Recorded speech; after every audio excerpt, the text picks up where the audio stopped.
आपल्या उपजीविकेसाठी एका महिलेनं हॉटेलमध्ये नोकरी स्वीकारलेली होती। नेहमीप्रमाणे काम आटपून घरी जात असताना एका दुष्कर्म्याने तिचा पाठलाग केला आणि लोखंडी रॉडने डोक्यात मारून ठार मारलं। रात्रीच्या वेळी मध्यभागी रस्त्यावरच महिलेचं हत्या झाल्यानं लोक हादरून गेले। घटनेनंतर अवघ्या 5 तासात एपीएमसी पोलिसांनी आरोपीला अटक करण्यात यश मिळवलं। रक्ताने माखलेला रस्ता, खाली पडलेला रॉड, ॲम्ब्युलन्समध्ये ठेवलेला महिलेचा मृतदेह, अंधारात तपास करत असलेले पोलीस, कुटुंबियांचा हंबरडा, आरोपीसह घटनास्थळी पंचनामा करत असलेले पोलीस। ही धक्कादायक घटना बेळगावच्या सदाशिव नगरात घडली। मरण पावलेली महिला महादेवी कारेण्णवर वय 42 सदाशिव नगरची रहिवासी होती। ती घरापासून अवघ्या 1 किलोमीटर अंतरावर असलेल्या आंध्रा मेस हॉटेलमध्ये मदतनीस म्हणून काम करत होती। नेहमीप्रमाणे काम संपून रात्री 11 वाजता घरी जात असताना आरोपीने तिचा पाठलाग केला आणि मागून डोक्यात रॉडने मारून तिचा खून करून तेथून पसार झाला। घटनेची माहिती मिळताच एपीएमसी पोलीस स्टेशनचे अधिकारी तात्काळ घटनास्थळी पोहोचले आणि पोलीस आयुक्तांच्या निदर्शनास घटना आणली। माहिती मिळताच पोलीस आयुक्त भूषण बोरसे घटनास्थळी पोहोचले। घटनास्थळाची पाहणी करून तपासासाठी विशेष पथक तयार करण्याचे आदेश दिले। ನಿನ್ನೆ ರಾತ್ರಿ ಸುಮಾರು 11:10 ಗಂಟೆಗೆ ನಮ್ಮ ಪೊಲೀಸರಿಗೆ ಒಂದು ಹೆಣ್ಮಗಳು ಬಾಡಿ ಸದಾಶಿವನಗರದಲ್ಲಿ ಪೆಟ್ರೋಲ್ ಪಂಪ್ ಹತ್ತಿರ ಬಿದ್ದಿದೆ ಅಂತ ಮಾಹಿತಿ ಬಂತು। ತಕ್ಷಣವೇ ನಮ್ಮ ಅಧಿಕಾರಿ ಅಲ್ಲಿ ರೀಚ್ ಆಗಿದ್ದಾರೆ। ನೋಡಿದಾಗ ಒಂದು ಮಹಿಳೆಯರ ಮೇಲೆ ಕಬ್ಬಿನ ರಾಡಿಂದ ಅಸಾಲ್ಟ್ ಆಗಿತ್ತು। ಅವರು ಕಂಟ್ರೋಲ್ ರೂಮ್ಗೆ ತಿಳಿಸಿದ್ದಾರೆ। ತಕ್ಷಣವೇ ಸ್ಪಾಟ್ಗೆ ನಮ್ಮ ಇನ್ಸ್ಪೆಕ್ಟರ್ ಎಪಿಎಂಸಿ ಉಸ್ಮಾನ್ ಔಟಿ, ಎಸಿಪಿ ಸಂತೋಷ್ ಸತ್ಯನಾಯಕ್, ನಮ್ಮ DCP law and order Narayan Barmani ಇವರು ಸೀನ್ ಆಫ್ ಕ್ರೈಮ್ಗೆ ರೀಚ್ ಆಗಿದ್ದರು। ಇವರು ಅಲ್ಲಿ ಆ ಸ್ಪಾಟ್ಗೆ ಮೃತದೇಹ ನೋಡಿದ ತಕ್ಷಣ ನಮ್ಮ ಆಫೀಸರ್ಸ್, ಸೀನ್ ಆಫ್ ಕ್ರೈಮ್ ಆಫೀಸರ್ಸ್ದು ತಂಡ ಇದೆ, ಅವರಿಗೆ ಕರೆ ಮಾಡಿದರು। ಫಿಂಗರ್ ಪ್ರಿಂಟ್ ತಂಡಗೆ ಕರೆ ಮಾಡಿದರು ಮತ್ತು ಡಾಗ್ ಸ್ಕ್ವಾಡ್ಗೆ ಕೂಡ ಕರೆ ಮಾಡಿದರು। ಅಲ್ಲಿ ಸಿಕ್ಕಿದ ಎವಿಡೆನ್ಸ್ ಪಿಕಪ್ ಮಾಡಿದ ಮೇಲೆ ಹ್ಯೂಮನ್ ಇಂಟೆಲಿಜೆನ್ಸ್ ಮತ್ತು ಟೆಕ್ನಿಕಲ್ ಇಂಟೆಲಿಜೆನ್ಸ್ ಆಧಾರದ ಮೇಲೆ 5 ಗಂಟೆ ಒಳಗಡೆ ಈ ಪ್ರಕರಣದವರು ಪತ್ತೆ ಮಾಡಿದ್ದಾರೆ। ಈ ವಿಕ್ಟಿಮ್ ಮೃತರು ಶ್ರೀಮತಿ ಮಹಾದೇವಿ ಬಾಗಪ್ಪ ಕರಿಯನ್ನಾವರ್, ಈ ಲೇಡಿ 42 ವರ್ಷದ ಮಹಿಳೆ ಇದ್ದಾರೆ। ಇವರು ಸದಾಶಿವನಗರದ ವಾಸಿ ಮತ್ತು ಈ ಪ್ರಕರಣದ ಆರೋಪಿ ಸಂತೋಷ್ ಜಾಧವ್ 38 ವರ್ಷ, ಇವನು ಶ್ರೀನಗರದ ವಾಸಿ ಇದ್ದಾನೆ। ಇವರ ಮಧ್ಯದಲ್ಲಿ ಮುಂಚೆಯಿಂದ ಪರಿಚಯ ಇತ್ತು। ಇವನು ಆಟೋ ಡ್ರೈವರ್ ಇದ್ದಾನೆ। ಪರಿಚಯ ಆದಮೇಲೆ ಇವರು 10,000 ರೂಪಾಯಿ ಈ ಶ್ರೀಮತಿ ಮಹಾದೇವಿಯವರಿಗೆ ಕೊಟ್ಟಿದ್ದವನು, ಆದರೆ ಅದು ಕೊಡೋಕ್ಕೆ ಬಹುಶಃ ಇವರಿಂದ ಲೇಟ್ ಆಗಿದೆ, ಏನೋ ಆಗಿದೆ। ಆ ವಿಚಾರದಲ್ಲಿ ಜಗಳ ಆಯಿತು। ಆ ಜಗಳ ಅವನು ತಲೆ ಮೇಲೆ ಕಬ್ಬಿಣದ ರಾಡಿಂದ ಹಿಟ್ ಮಾಡಿಕೊಂಡು ಅವರಿಗೆ ಸಾಯಿಸಿದ್ದಾನೆ। ನಮ್ಮ ಡಿಸಿಪಿ ಲಾ ಆ್ಯಂಡ್ ಆರ್ಡರ್ ನೇತೃತ್ವದಲ್ಲಿ ಈ ತಂಡ ತುಂಬ ಒಳ್ಳೆಯ ಕೆಲಸ ಮಾಡಿದರೆ 5 ಗಂಟೆ ಒಳಗಡೆ ಈ ಆರೋಪಿ ನಮಗೆ ಸಿಕ್ಕಿದ್ದಾನೆ। ಇದರಲ್ಲಿ ಟೆಕ್ನಿಕಲ್ ಡಿಜಿಟಲ್ ಎವಿಡೆನ್ಸ್ ಮತ್ತು ಬಯಾಲಜಿಕಲ್ ಎವಿಡೆನ್ಸ್ ಬಳಸ್ಕೊಂಡು ಖಂಡಿತವಾಗಿ ಇದು ಈ ಪ್ರಕರಣದಲ್ಲಿ ಒಳ್ಳೆ ತನಿಖೆ ಆಗಿದೆ, ನಮಗೆ ಕನ್ವಿಕ್ಷನ್ ಸಿಗ್ಬೋದು ಅಂತ ನಮಗೆ ವಿಶ್ವಾಸ ಇದೆ। ಇದರಲ್ಲಿ ನಮ್ಮ ಅಧಿಕಾರಿಗಳು PSI SR ಮುತ್ತತ್ತಿ, ಹೊನ್ನಪ್ಪ ತಲ್ವಾರ್ ಮತ್ತು ಹುಸೇನ್ ಕಿರೂರ್ ಇದರಲ್ಲಿ ಶ್ರಮ ಪಟ್ಟಿದ್ದಾರೆ। ASI BM ನರ್ಗುಂದ್ ಮತ್ತು ನಮ್ಮ ಸಿಬ್ಬಂದಿಗಳು VD ಬಾಬನಾಗರ್, ಗೋವಿಂದ್ ಪೂಜಾರಿ, ನಾಮದೇವ್ ಲಾಮಾನಿ, ಮಾರುತಿ ಕುರೇರ್, ಗೋವಿಂದ್ ಲಾಮಾನಿ, ಫಾರೂಕ್ ಮಯೂರ್, ಕಾರ್ತಿಕ್ GM ಮತ್ತು ನಮ್ಮ ಟೆಕ್ನಿಕಲ್ ಟೀಮ್ ರಮೇಶ್ ಅಕ್ಕಿ, ಮಹಾದೇವ್ ಖಾಶಿದ್, ವಿಶ್ವನಾಥ್ ಮಠಪತಿ ಮತ್ತು ಬಾಹುಬಲಿ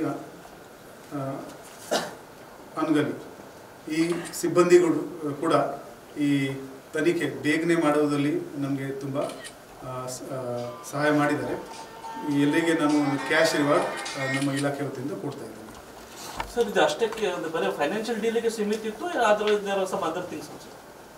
ಅವರಿಬ್ಬರ ಮಧ್ಯದಲ್ಲಿ ಪರಿಚಯ ಇತ್ತು, ಇದು ಫೈನಾನ್ಷಿಯಲ್ ಡೀಲಿಂಗ್ ಆಗಿದೆ। ಇನ್ನೂವರೆಗೆ ಇದು this is not even 24 hours ಕೂಡ ಕಂಪ್ಲೀಟ್ ಆಗಿಲ್ಲ। ಇನ್ನೂವರೆಗೆ ಬಂದ ಮಾಹಿತಿ ಪ್ರಕಾರ ಈ 10,000 ಏನು ಹೋದ ವರ್ಷ ಕೊಟ್ಟಿತ್ತು, ಇನ್ನೂವರೆಗೆ ಕೊಟ್ಟಿಲ್ಲ. ಆ ವಿಚಾರದಲ್ಲಿ ಇದರಲ್ಲಿ ಜಗಳ ಇತ್ತು. ನಮ್ಮ ಹತ್ರ ಕೆಲವು ಐ ವಿಟ್ನೆಸ್ ಕೂಡ ಸಿಕ್ಕಿದ್ದಾರೆ. ಯಾರು ಈ ಹೆಣ್ಮಗಳಿಗೆ ಅವರು ಒಂದು ಜಾಗೆಯಿಂದ ಮುಂದೆ ಕರ್ಕೊಂಡು ಹೋಗಿದ್ದ. CCTV ಫುಟೇಜ್ ಒಳ್ಳೆ ಸಿಕ್ಕಿದೆ ಇದರಲ್ಲಿ. ಆ ರಾಡ್ ಎಲ್ಲಿಂದ ತಗೊಂಡಿದ್ದಾನೆ ಅದು ಕೂಡ ಸಿಕ್ಕಿದೆ. ಸೊ ಒಳ್ಳೆಯ ಎವಿಡೆನ್ಸ್ ಇದರಲ್ಲಿ ಕಲೆಕ್ಟ್ ಮಾಡಲಾಗಿದೆ. ಬರೋ ಮುಂದಿನ ತನಿಖೆಯಲ್ಲಿ ಇನ್ನು ಹೆಚ್ಚಿನ ಮಾಹಿತಿ ಸಿಗ್ಬೋದು. Where he was, arrested suspect?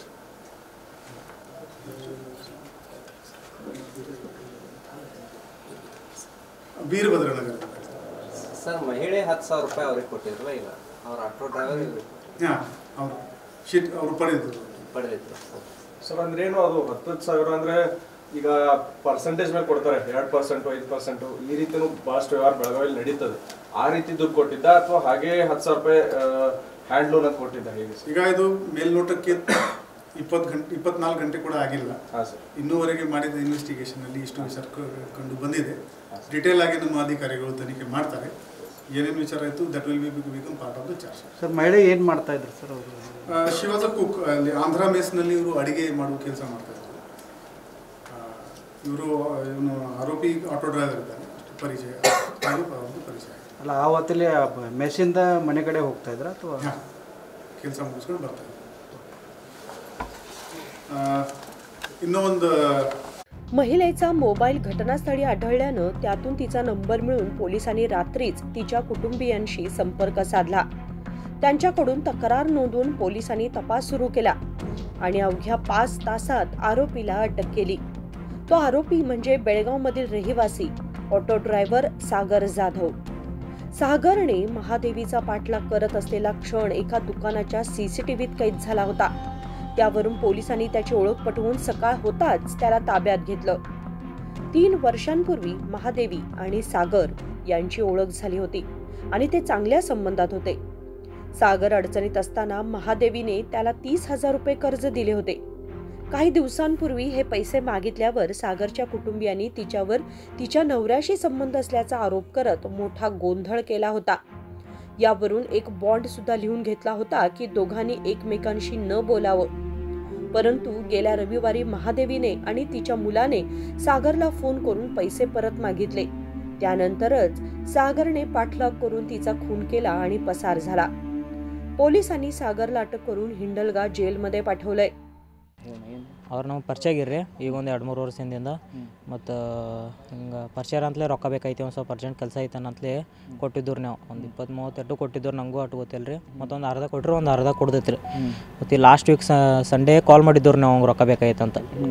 ರೊಕ್ಕ ಹತ್ರ ಮ್ಯಾಗ ಅಷ್ಟೇ ನಂಗೆ ಅದಷ್ಟು ಗೊತ್ತೈತಿ. ಹತ್ರ ಮುಂದೆ ಹಿಂಗೆಲ್ಲ ಆಗೈತೆ. ನಾವು ಊರಿಗೆ ಹೋಗಿನಿ ರೀ, ನಂಗೆ ಗೊತ್ತಿದ್ದರೆ ಕೆಲ ರಾತ್ರಿ ಬರ್ಮೇನ್ ಸರ್ ಕಾಲ್ ಮಾಡ್ಕರಿ ಅಂತಲೇ ಬಂದೇನೆ ರೀ. ಯಾರನ್ನ ಅವ್ರು ರೊಕ್ಕ ಕೊಟ್ಟಿದ್ದಾರೆ? ಸಂತೋಷ್ ಜಾಧವ್ ಅವ್ರಿಗೆ ಕೊಟ್ಟೀನಿ ರೀ. ಏನು ಮಾಡ್ತಾರೆ ಅವ ಆಟೋ ಓಡಿಸ್ತಾರೆ. ಅವ್ರ ಮ್ಯಾಗ ಡೌಟ್ ಐತಿ? ಡೌಟ್ ಏನು ಅವ ರೀ ಸಿಕ್ಕನ್ರಲ್ಲೇ ಅಂದ್ರೆ ಯಾವಾಗ ಎಷ್ಟು ವರ್ಷದಿಂದ ಕೆಲಸ ಹೋಗಿದ್ದಾರೆ? ಆಂಧ್ರ ಮಿಲ್ಸಾಗ ಹೋಗ್ತಾರೆ, ಒಂದು 2-3 ವರ್ಷ ಆದ್ರೆ ಹೋಗ್ತಾರೆ. ಅಂದ್ರೆ ಏನು ಮತ್ತೆ ಹಗಲೆಲ್ಲ ಟಾರ್ಚರ್ ಅದು ಮಾಡ್ತಿದ್ರು? ಟಾರ್ಚರ್ ಅದು ಏನಿಲ್ಲ ರೀ. ನಾವು ನಮ್ದು ರೊಕ್ಕ ಕೊಡ್ದೈತೆ ಕಾಲ್ ಮಾಡ್ತೀವಿ, ಇಂದು ಕೊಡ್ತು, ಒಂದು ತಿಂಗಳು ಬಿಟ್ಟು ಕೊಡ್ತು, ಹಿಂಗೆ ಅನ್ನಾರ. ನಮ್ಗೆ ಭಾಳ ಹೊಡೆತ ಬೀಳಂತಲೇ ಸಂಡೇ ದಿವಸ ನಾವು ಕಾಲ್ ಮಾಡಿದ್ದೇವೆ ರೀ. ಮತ್ತು ರೊಕ್ಕ ಬೇಕೈತಿ, ನಾವು ಭಾಳ ಇದು ಮಾಡಿದ್ರು ಒಂದು ಸ್ವಲ್ಪ ಅಂತಲೇ ಹಿಂಗೆ ಎಲ್ಲ ಆಗೈತೆ ಏನು ಗೊತ್ತಾಗೋದು. ಮತ್ತೇನ್ರಿ ದಬಾಳಿಕೆ ಮಾಡೋದು ಅಂದ್ರೆ ನಾವು ಅವಾಗ ರೊಕ್ಕ ಕೇಳಂತಲೇ ಕಾಲ್ ಮಾಡಿದ್ದವ್ರು ನಾವು. ಅವ್ರ ಮನ್ಯಾಗ ಅವ್ರು ಎಂಥವ್ರು ಮಿಸ್ಟೇಕ್ ಮಾಡ್ಕೊಂಡ್ರೆ ನಮ್ಮ ಮ್ಯಾಗ ಮಿಸ್ಟೇಕ್ ಮಾಡ್ಕೊಂಡು ಕಂಪ್ಲೇಂಟ್ ಕೊಟ್ರೆ ಸಂಬಂಧ ಐತಿ ಹಂಗೆ ಹಿಂಗೆ ಅಂತ. ನಾವು ಹೇಳಿದ್ವು ಅವ್ರಿಗೆ ಇಲ್ರಿ ನಮ್ಮ ರೊಕ್ಕ ಕೊಡ್ದೈತೆ. ಅವ್ರ ಮನ್ಯಾಗ ಹೇಳ್ರೆ ನಂಬಲಿಲ್ಲ ರೀ. ಕಂಪ್ಲೇಂಟ್ ಕೊಡಂತಲೇ ಮತ್ತು DC ಆಫೀಸ್ ಇರ್ತಾರಲ್ಲ ಇಲ್ಲಿ ಹೋಗಿ ಎಲ್ಲ ಬಾಂಡ್ ಅದು ಮಾಡಿಸ್ಕೊಂಡು ಅವ್ರು ನಮ್ಮ ಸವಸಕ್ಕೆ ಬರ್ಬಾರ್ದು, ನಾವು ಅವ್ರ ಸವಸಕ್ಕೆ ಹೋಗಂಗಿಲ್ಲ ಅಂತ. ಏನು ಸಂಬಂಧನ ಎದ್ರದ್ದು? ಅದೇ ರೊಕ್ಕದ ಸಂಬಂಧ ರೀ ಅದು. ಈಗ ಭಾಳದ ಒಂದು 10-15 ಸಾವಿರ ಅಷ್ಟು ಕೊಡೋದಿರ್ತಿರ್ಬೋದು ರೀ. ಟೋಟಲ್ ಒಂದು 30 ಕೊಟ್ಟಿದ್ದು ರೀ. 28 ಕೊಟ್ಟಿದ್ದು ರೀ. ಒಂದು ಅರ್ಧ ಕೊಟ್ಟರು, ಒಂದು ಅರ್ಧ ಕೊಡೋದೈತೆ ರೀ. ಅಷ್ಟರ ಸಂಬಂಧ ಏನು ನನಗೂ ಗೊತ್ತಿಲ್ಲ ರೀ. ನಾನು ಇದ್ರಕ್ಕೆಲ್ಲ ಇರಲಿ. ಎಷ್ಟು ಗಂಟೆಗೆ ಆಗಿತ್ತು ಅಂತ? ನಿನ್ನ ರಾತ್ರಿ ಆಗಿತ್ತು ರೀ 11. ಹಾಂ ಡೈಲಿ ಅದೇ ಟೈಮ್ ಬರ್ತಾರೆ. ನಿಮ್ಮ ಹೆಸರು? मनोज करेन ಅವ್ರು. महादेवी आणि सागर यांच्यात 3 वर्षांपासून संबंध होते असं म्हणत आरोपीच्या कुटुंबियांनी याआधी वाद घातला होता. मात्र महादेवीच्या नातेवाईकांचा दावा आहे की फक्त पैसे मागितल्यामुळे सागरने तिची हत्या केली आहे. सध्या एपीएमसी पोलीस स्टेशनकडून सखोल तपास सुरू आहे. नेमकं कोणत्या कारणामुळे हत्या झाली याचा शोध घेणं गरजेचं आहे आणि आरोपीला कठोरात कठोर शिक्षा व्हावी अशी मागणी कुटुंबियांनी केली आहे. कॅमेरामन विनोद कोलकारसह राजशेखर हिरेमठ, KMM मराठी, बेळगाव.